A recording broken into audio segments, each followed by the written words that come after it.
Program loaded and ready. Perhaps today is a good day to die.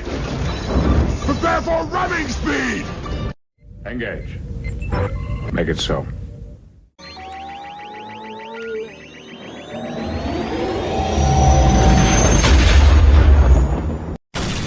This is the Josh Zodiac Podcast. On this episode of the Josh Zodiac Podcast, I have in studio Mr. Ben DeLeon as we review the newly ended WWE Summer Slam. Lots of surprises and lots of picks and a lot of twists. Stick around, you don't want to miss this.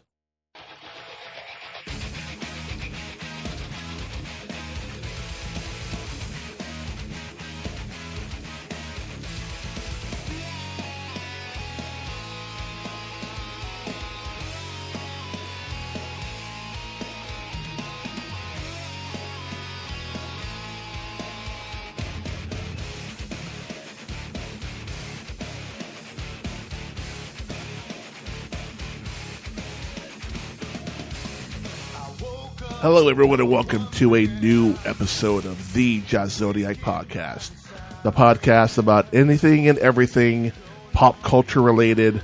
This is also the greatest podcast you've never heard of. I always fuck up my intro, but that's okay. I don't fucking care at this point. This is the podcast that chose Team Captain America in the Sokovia Accords because Tony Stark is a little sellout bitch. And if you don't believe me, check out Comic-Con. You'll see what I'm talking about. That being said, in the studio today, I have I'm not sure if I can call you this anymore, my all-content entertainment commentary colleague. We'll talk about that another time. But for the time being, my brother, my friend, Mr. Ben DeLeon. How are you, Mr. Ben?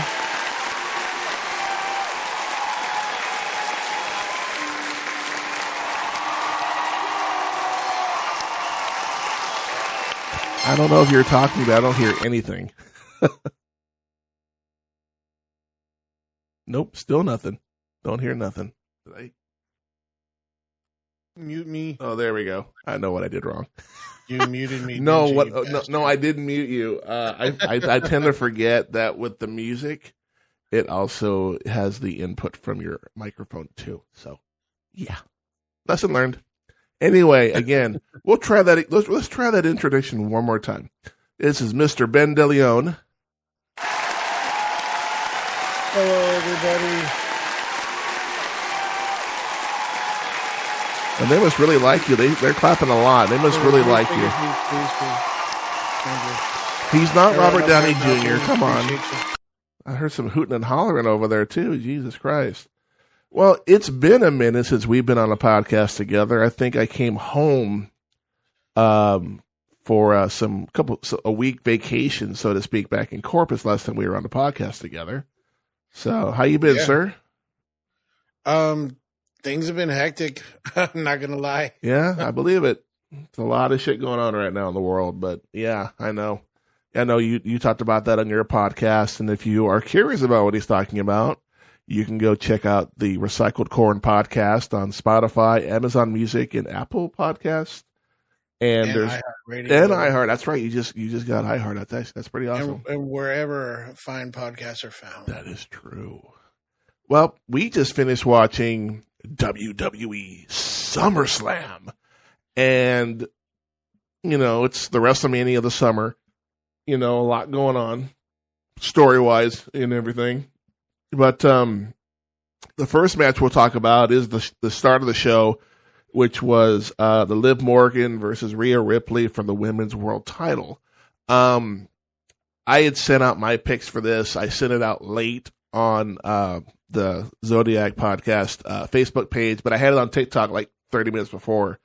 I had picked Liv to retain. I just didn't expect what happened to happen. I did not think that would happen until later on in the year. No, I figured it would just because of the way everything was being set up. Yeah, it just, like I said, it seemed like Gilderoy Lockhart said. It was pretty obvious what was about to happen.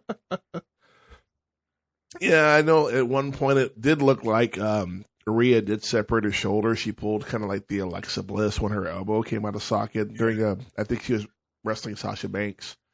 And, but yeah, she pulled the, oh my God, my shoulder, but she sold it. I mean, I believed her.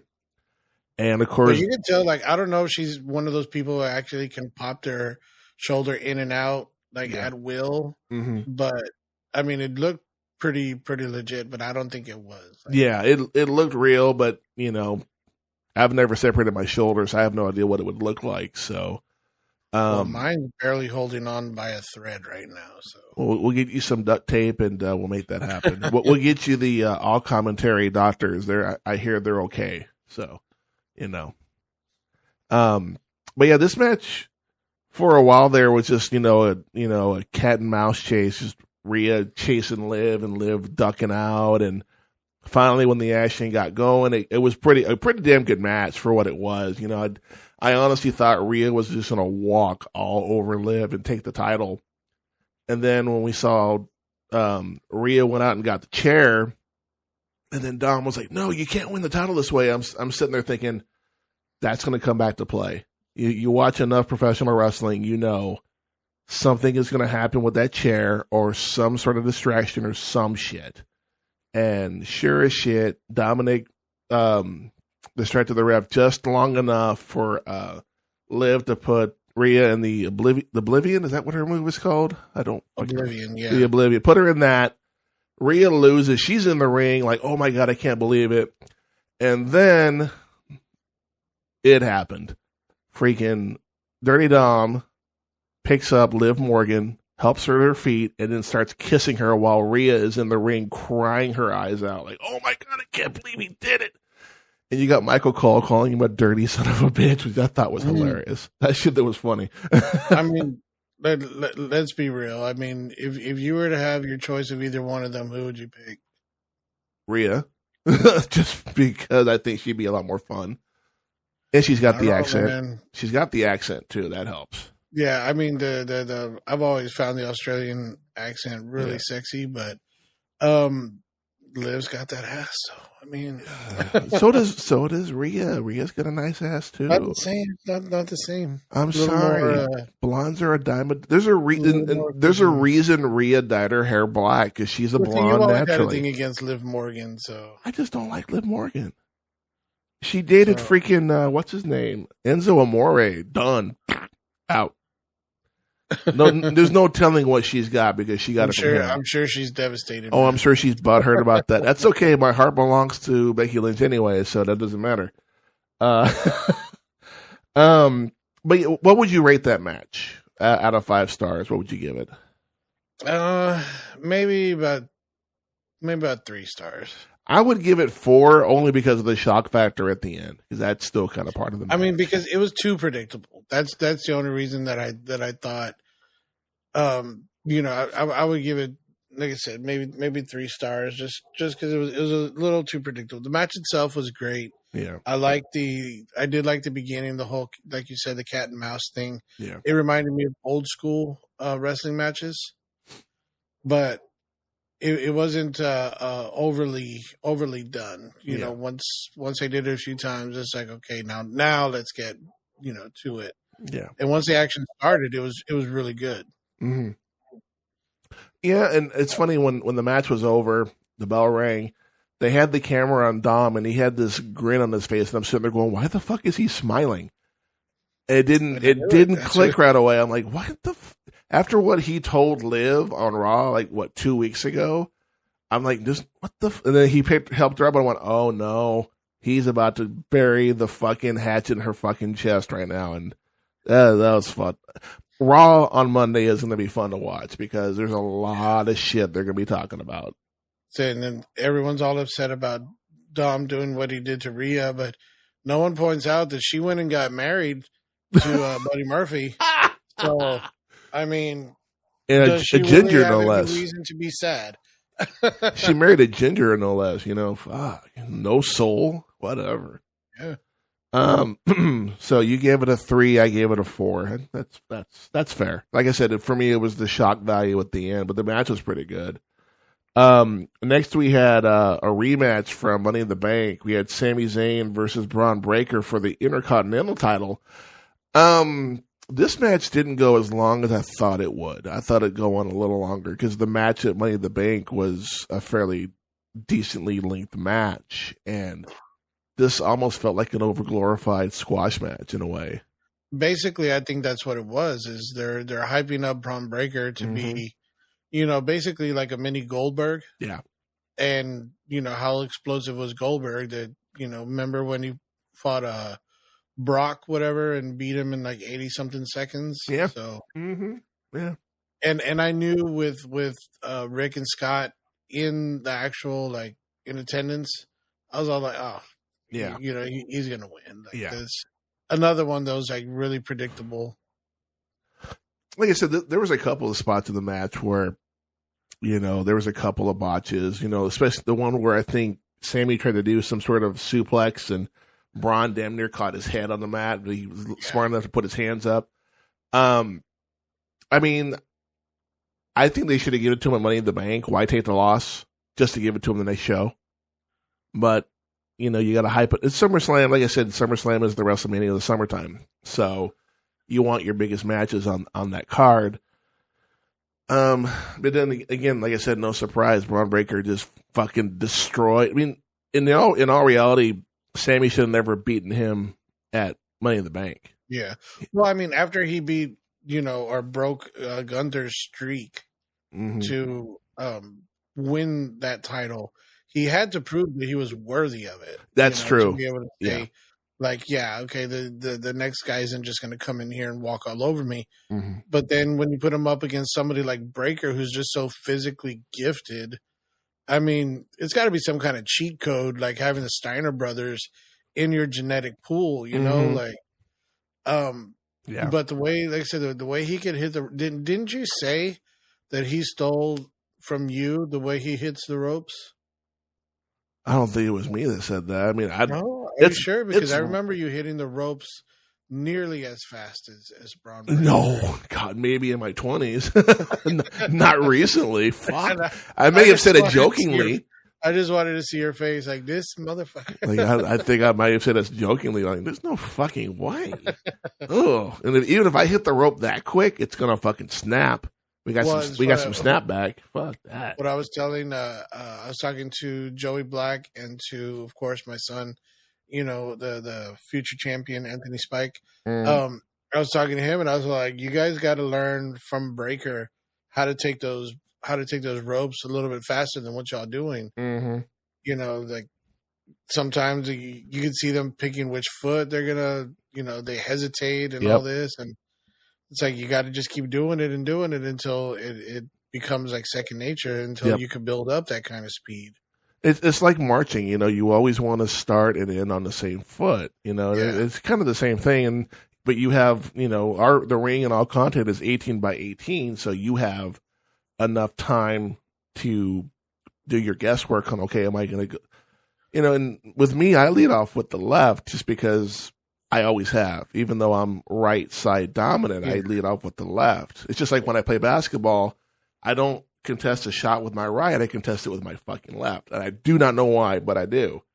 But everything on my feet is always on the left. Well, what I told him was, look at how many steps he takes when he's hitting the ropes. In between the ropes, he takes maybe 2 steps? Yeah. Because the whole time he's floating above the ground. Yep. And he's just using that, he's flying like that. He comes down a little bit, and then that's when he plants his foot to get him back up. And like I said, basically what he's doing is flying over the ring, and that's why he's able to build up that kind of speed. I'm just trying to help these guys out. Agreed. They could use a tip here and there, and I showed Joey some stuff, and he's like, "Man," he goes, "I didn't know you knew how to do all this stuff." I was like, so like, "I've lived a life, son. You don't even know." Well, these guys are like in their early 20s, so they don't know any different. We're both pushing 50, so fuck yeah, we're getting to that age. I can't believe it's going to be like, it's going to be half a century in 2 years? Yeah, no, we talked about that on your episode of Recycled Corn when I went home. I got my 50 year coming up soon this year. So, and I think it's the same time as Mel and Scuba's wedding. And I'm like, fuck, damn it, I got to pick one. Which one would I have the most fun at, and which one will I not get picked on at? So, probably the reunion. But like I said, Braun Breaker is her new Intercontinental Champion. I give this one a 2-star out of 5. I mean, it wasn't great, but it could have been better. Always puts on a show. Yeah, I would again give it a 3 just because it was predictable. Yeah, it didn't keep me wondering. But again, it was good for what it was. Yeah, agreed. Like I said, we knew it was going to happen. It's just a matter of how. Which segues into our next match, the Logan Paul versus LA Knight match for the United States Championship. We all knew that LA Knight was going to win this match. It was just a matter of time before he won a title in WWE. And the fact he did it against a guy who only defended it twice in his entire reign, I'm like, okay. But, LA Knight should give that title a bit of prestige, a little, kind of like what Cena did a couple years back, when he would do the open challenge and give younger talent a chance to showcase their talents and put them on the map. I think LA Knight will be a fighting champion, and it won't change him in any way. Even though they had that scumbag Machine Gun Kelly in the crowd, which I'm like, didn't Eminem kill you a couple years ago? Why are you here? Seriously. So he had to switch genres. Yeah, like, I'm going to become if Logan Paul can do it, I can do it too. Like, dude, hit the weight room for real.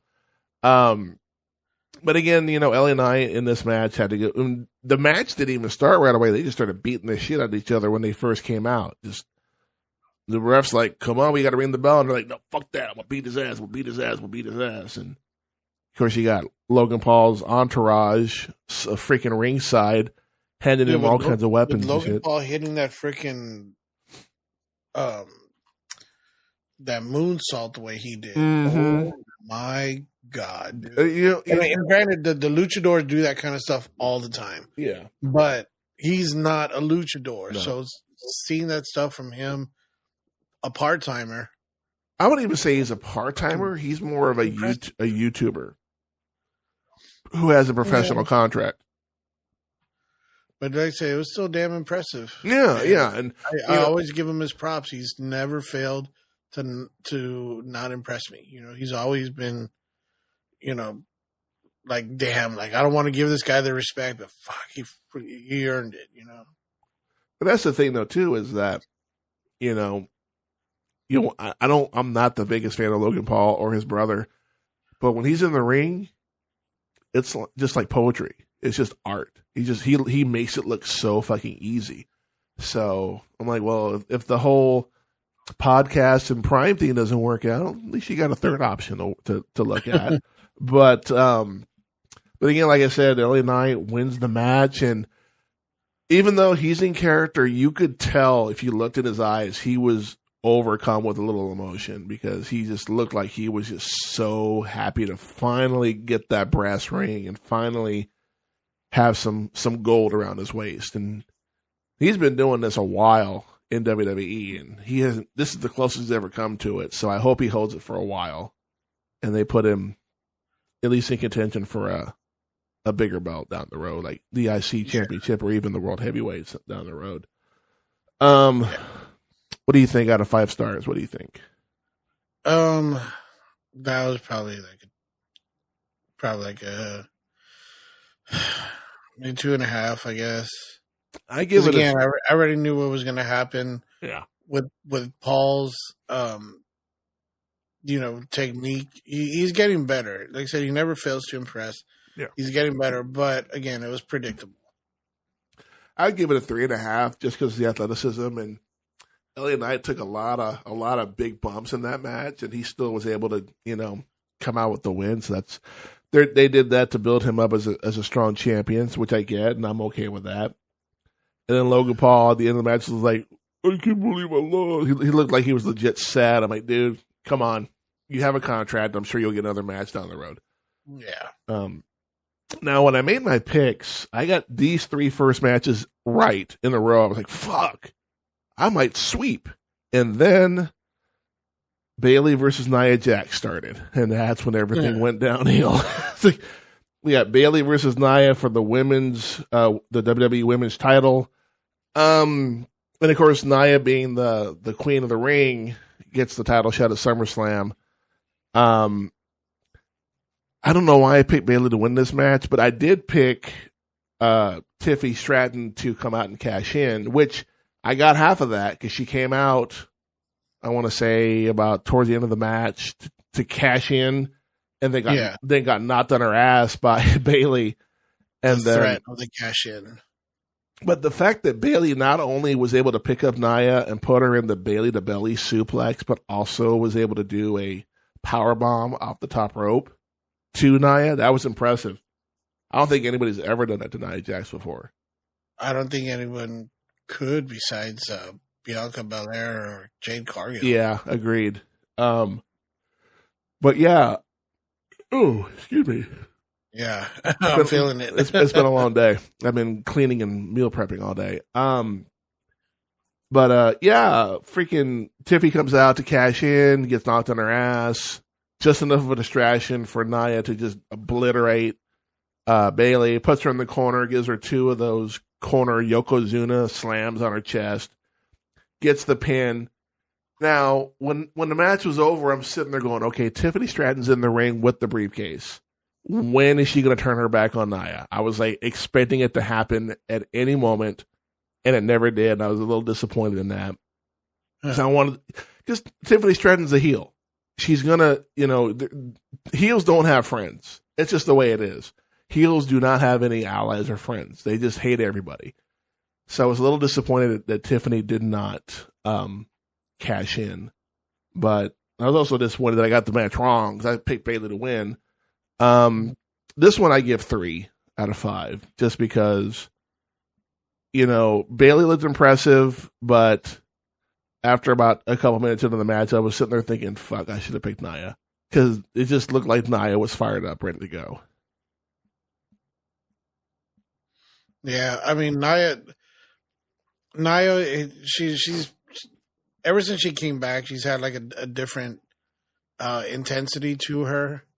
I don't know if she feels like she has something to prove or, just maybe just the way her character's being written now or whatever, but I like this new Nia. She's always been a force, obviously, but now that she's, because this is one match I could say, honestly, I didn't predict this one.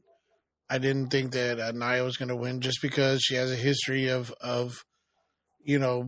reaching the top and then choking when it's time to grab that brass ring, So it was like when you said like Nia won, she's a new champ. I was like, oh. Interesting. Yeah. She's held the belt before, but I think Alexa Bliss cashed in on her the same night she won it. So she held it for like, she Drew McIntyre the title. She's like, oh, I got it. Oh, it's gone. So my back just popped. Oh. So would you rate that a 3 as well, just because of the outcome and everything else? No, I would give that a 3.5. Okay. Like I said, I got that one wrong, but I don't see Nia holding on to as big of a force as she is. I don't see her holding on for that, holding on to that title for a while. Mm-hmm. So, maybe it'll be a couple of weeks. I don't think she'll be there for a long time. So. No, I don't think so either. Next we had a grudge match, Drew McIntyre versus CM Punk, with Seth freaking Rollins as the special guest referee. Anybody who knows me knows my disdain for Seth fucking Rollins, but you know what? At least he kept it fair. I will give him that. At least he was very unbiased in this match. Allergies are kicking my ass right now. It's so freaking hot. That's why my eyes keep watering. I'm not crying. I'm just freaking. I need to take some allergy medicine. I mean, I would. You're in love with Becky and she's married to Seth, so I would be crying too if I were you. So. What's this word shit? No, that were am. like I said, I'm waiting for my podcast to go national. She'll be like, "Oh my God, I love the Josh Zodiac. Fuck you, Seth. I want this guy." And then they'll be singing my song. No. Anyway, we can all dream.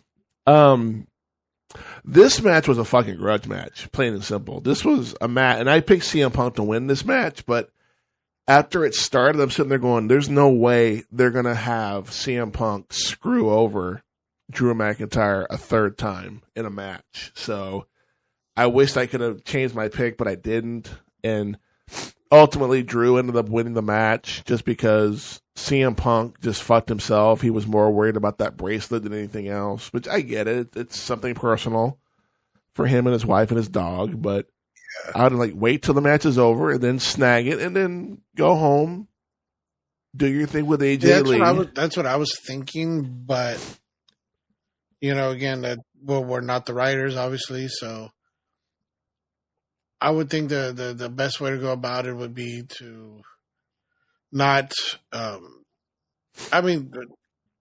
It was predictable, but I like what they did with it. Yeah. It was just enough different, whatever, where I thought, maybe I'm going to be wrong about it, but then when it turned out to be okay, yeah, this is exactly what I thought was going to happen.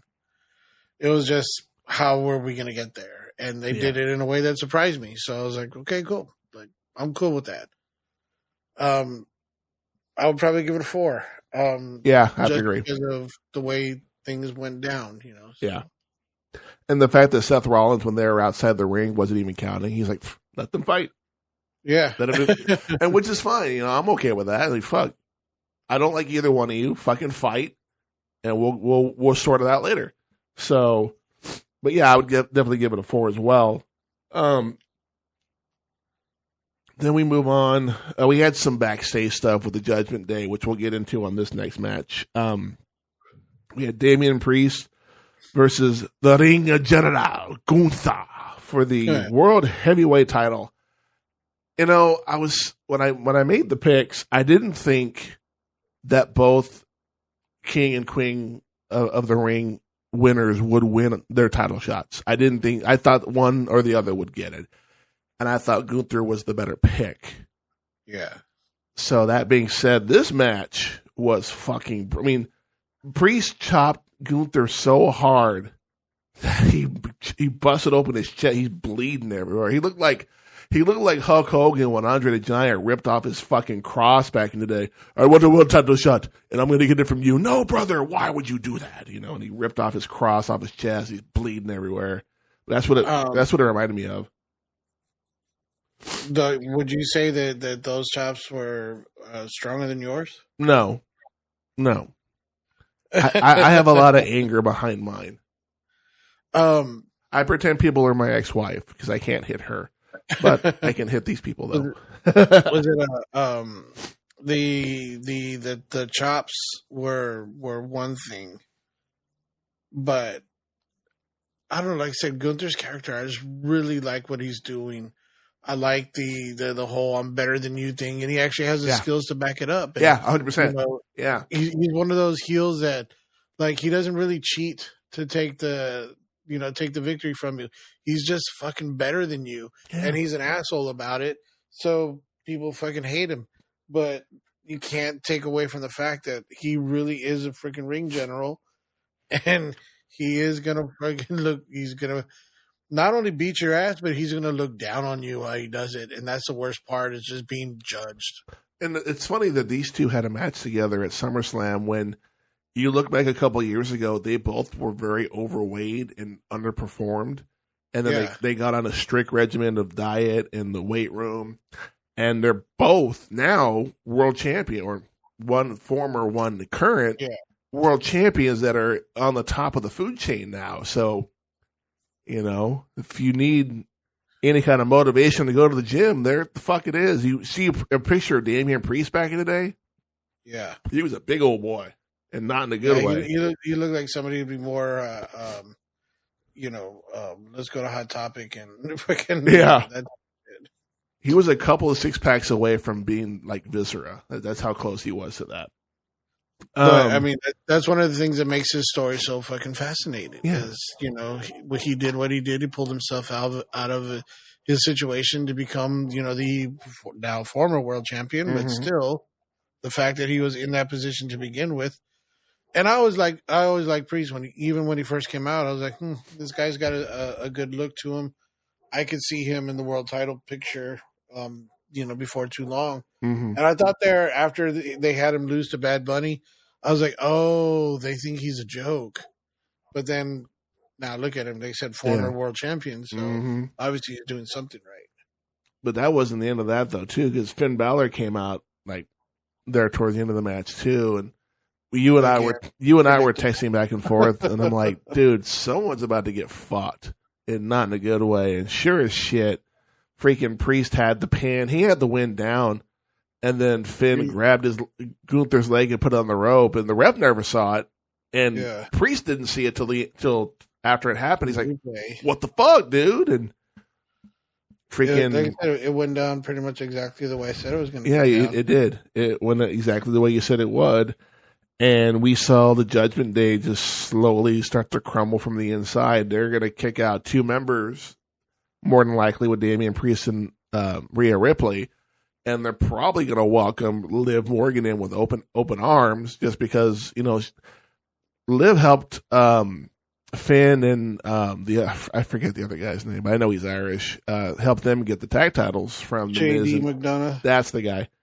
Helped him get the tag titles. So they feel not to mention, like, Liv got on Carlito's good graces with the PS5 and all that other stuff. So. It's true. That's why I said what's going to happen is, Liv is going to say, this is a revenge tour. I took your belt. I took your man. Now I took your spot. Like, you're rock bottom. You got nothing. Yeah. And that's going to be and I have a feeling we're going to see that redemption story end at WrestleMania with Rhea versus Liv. It may or may not be for the title, but it definitely will be a redemption story coming to an end. Yeah, and I'm looking forward to that one because, again, like I said, no, I don't care what you say. Liv Morgan is hot as fuck. I'm not saying she's not. I'm just not a fan. I mean, she's no Kathy Kelly. Oh, you and Kathy Kelly, I swear to God. She's no Alexa Bliss. Yeah, she's actually real. Oh. Damn, that's fucked up. Yeah, but you can't even deny it. No, I can't. The boobs are fake. Well, I don't know. They may not be anymore because she just had a kid not too long ago. So. Yeah, and that's another knock against her. Well, she had a kid? Yeah. Oh, dirty. This particular match, I would give it 4.5, just because the story that was going on in the back. These two were literally just trying to beat the shit out of each other, and the fact that Gunther got busted open in his chest. I loved how he wiped it, and he wiped it in his hair. And I was like, oh, that's fucking. And you hear Michael Cole, that man is disgusting. He's nasty. Like, fuck you, Cole. Fuck you. He's trying to sound like JR. He really is. It's just horribly bad. I'm like, yeah. You know what? But, you know what's a bad day when I'm siding with Corey Graves, and we all know how much I can't stand Corey Graves. So, but yet my commentary on all content mimics his. So I don't know. I would say, and I talk shit about JR, but the last PLE that we did for all content, I was like trying to mimic JR. I've yet to go back and watch that, the most recent one. I have a habit of not watching them. It went out too long. They said that this is how you properly pace an event. Mm. This one actually went pretty good. Like I said, just because you have 20, 25 minutes doesn't mean you need all 25 minutes. And that's what these people need to learn. Just it's okay to go in there and put on a 10-minute match. Yeah, that's perfectly fine. And that's with me and Maniac. I think we were given 15 to 20, and I think we did it in 10 to 15. Just because, and not only that, but when we got in the ring, we totally fucking blamed. Like, what are we doing? Just fucking wing it, dude. So we just started beating the crap at each other with weapons and shit. But yeah, like I said, I definitely give this one a 4. I think this I would say this was the match of the night. That's just me. Although the Rhea Ripley Liv Morgan match could be a nice contender for that as well, because that was a pretty good match once they started wrestling. Well, I was gonna say I don't know about that one. I'd say the main event was more. That was a 5-star match. Maybe 4.5. I'm sorry, it was a 4.5. Yeah, just because the way it built up and everything. Yeah. Which is a nice way to segue into the main event of the evening, which is Cody Rhodes versus Solo Sikoa for the undisputed WWE title in a Bloodline Rules match. So pretty much WrestleMania 2.0, except this time he's fighting Solo Sikoa. And Team Judgment Day. It pretty Team Bloodline, whatever. It's funny. Somebody had a sign in the crowd in the front row that said Temu Bloodline. I'm like, dude, that is hilarious. Yeah, that's where I got it from. I saw that sign and I was like, that is it was dope. Pretty much, this match was pretty much a rinse and repeat of WrestleMania. Mm-hmm. Solo's getting his ass whooped. Here comes the Bloodline. They start beating the crap out of Cody. Go for the pin. Nothing. And then Cody's friends roll up. Kevin Owens and Randy Orton. They get them out of the ring. And then they go back at it again. And then the other guy from the Bloodline comes in, beats the shit out of Cody some more, goes for the pin. I think that dude legit hurt himself, by the way, when he jumped on that table, because he looked like he was pissed. Yeah, I think so. He legit looked like he was pissed off that he hurt himself. I have a buddy who messaged me. He goes, "What do you think is going to happen if Roman comes back?" And I said, "Well, I can see him not helping out Solo."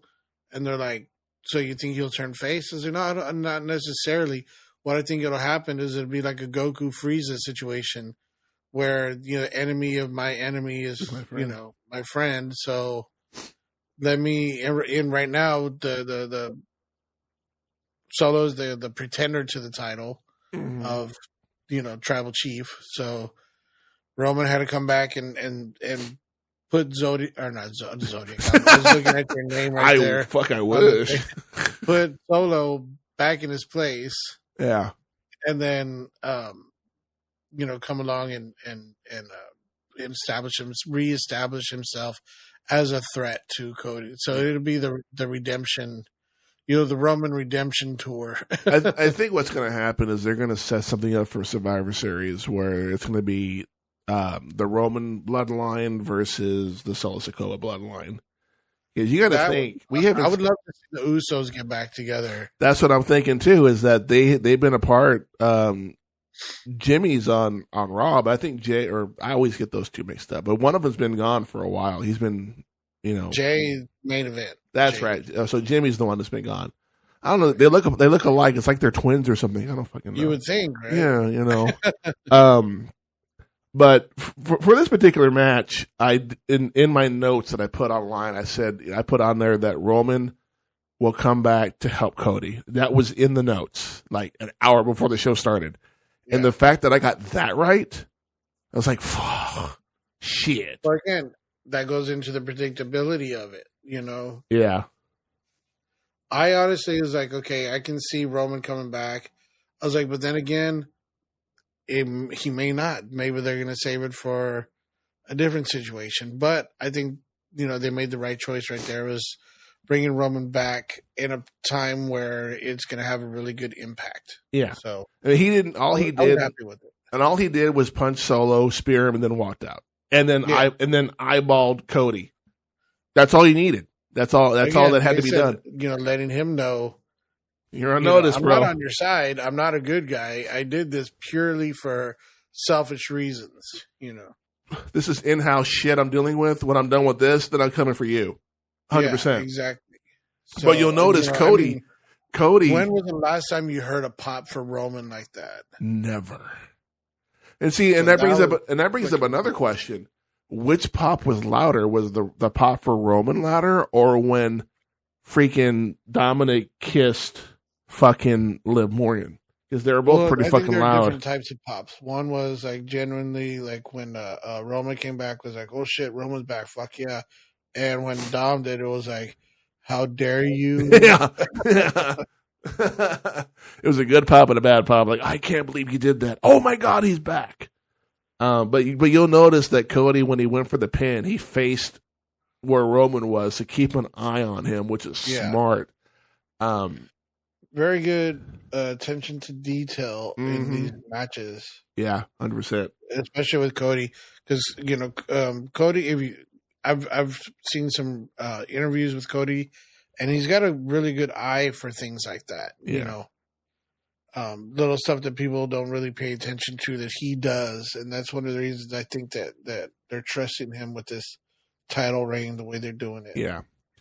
And then we skipped the most obvious thing in this match is that before the match even started, Cody's walking to the ring with his dog in hand, and he walks up to Double A, Arn Anderson. I damn near shit myself. Like, oh, Arn. And there had been talk a while back about bringing Arn Anderson in as like a manager for Cody. Mm-hmm. Now that he's back in WWE, I'm like, well, shit, maybe it'll fucking happen. But they're going to bring him in for a WrestleMania match with Daniel Tosh. For those that don't know, Daniel Tosh talks a lot of shit about Arn Anderson and Nick Saban. And Nick Saban, he's a huge hater of Alabama. So, but yeah, I would have to agree that definitely was the match of the night because there were times I legit thought Cody was going to lose that match, and that's what you want. You want to be on the edge of your seat, but it's one of those things where if you're on the internet just for like 2 seconds right before a wrestling promotion comes out, that people are like, "Oh, Roman Reigns is coming back." Like, why you got to spoil it? Seriously. It's like these dickheads that post spoilers for Deadpool and Wolverine. Like, it's been out for 20 minutes. Oh, guess what? Wolverine's in it. Oh, well, fucking dick. How dare you? But yeah, I definitely would give this a 4.5. Not quite a 5. It wasn't perfect. It wasn't near the spectacle that the WrestleMania match was, but it was pretty fucking close. I mean, yeah. The WrestleMania match had The Rock and Undertaker and all this other people coming in, and they kind of kept this one kind of on the lighter side, which is fine. You don't want to overdo it. So overall, letter grade, what would you give this show overall? I would give it maybe a C plus, B minus. Really? Yeah, because like I say, regardless of the fact of how predictable the show was the majority of the time, I still enjoyed it. I still really, the well, I can say the writing, everything, like I said, the flow of the show was very good. All the performers, besides the ones that got hurt. Yeah. And I think Jacob Fatu legitimately either broke his leg or damn near broke his leg. Yeah. When he hit that spot on the table. 100%. So it'll be interesting to see what happened there. But like I said, overall, everyone performed. No one, I think, phoned anything in. So it was a really good performance. All around. And then it didn't feel to me like this was a PLE that started when it was daylight and ended when, in the middle of the night. Yeah. It seemed like it was just like one match after another, after another, after another. And then it's like, okay, well, how is it that this is this long when these matches seem so like they're just riveting? They keep you entertained. And there were 7 matches on the card too. That's the thing. So the only one that I could say I was kind of bored in was the Nia Jax one. Yeah. I hate to say that about Bayley because Bayley's fucking got that big old booty, but but yeah, that match definitely kind of saw the end of that coming. And even after I picked Bayley to win, I'm sitting there thinking, going, well, I don't think it's going to happen. Nia might actually pull it off, or she'll win it and they'll pull Drew McIntyre and have Tiffany Stratton cash in, and there's that. Maybe on Monday. Well, she's on SmackDown, so. Well, yeah, but it's any champion. That is a good point. She can cash in on anybody. That's a good point. And there is talk of them bringing in a women's Intercontinental and U.S. title type of thing. That would be interesting. That's something I've been saying they need for a while. I wish they would do something like that in the UFC too. Bring in a lower title besides the world title. Like some kind of regional. United States. You got to go and you got to win your region, and then you got to go and win your country, and then you can go for a world title. Well, I thought UFC was based on the weight class. Like they have heavyweight, then featherweight, and other shit like that. So I thought that's what that was based off of. Well, yeah, but still, how many women is considered the world champion? But it would be nice if there was another title that people could compete for.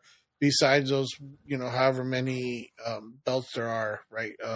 Currently, yeah, in whatever division. So there definitely should be a cruiserweight from 206 to 225. Yeah. And then maybe a 165-pound title. But again, that's a story for another podcast. They'll probably end up calling it the Ronda Rousey Memorial Title or some bullshit. Oh, I was a champion before there was actual competition. Yeah, fuck off. So you gave it a C plus, B minus? Yeah, something like that. I give it an A just because I popped a lot during this match. I was watching the show by myself in the house, and I'm just loud, and I'm like, oh yeah, I forgot there's nobody else here, so I can be as loud. Were you doing other things besides watching the show? No. I ate the first match. I made hot dogs, but other than that, I wasn't really doing much. Oh, I was gonna say, during that first match, Liv, she would have gotten eaten. She was here. Fuck. I'm not saying I wouldn't bone Liv Morgan, but she definitely wouldn't be the top. I mean, if freaking, you got to put her to wash first. Well, if Rhea Ripley walked up to me and says, "I want you to eat my ass," like, with a fork or a spoon, which one you want? Seriously, right? The toughest thing you can say is for how long? Yeah, exactly. Like, say fucking less. Let's fucking go and make this happen. But this is a good show. I mean, I know it seems like there's been a lot of PLEs in the past couple of months. Like, I feel like there's one every month, which I know there is. But they need to consider doing them every 6 weeks just because I get burnt out pretty quick. Too many. Yeah. I mean, granted, I think the king and queen of the ring, when I did that review of that podcast on YouTube, it has over 380 views. So that's by far is the most listened to or watched podcast I've put out so far. Nice. So I was like, 380 people watch that podcast? Okay, shit. I must be doing something right. But yeah, like I said, it was a good show. Raw is going to be interesting on Monday because there's a lot of shit going down on Raw. So yeah, that's going to be fun. But with that being said, is there anything that you are predicting to happen? I know the big line is going to be Judgment Day on Monday. Any predictions you think may or may not happen on Monday?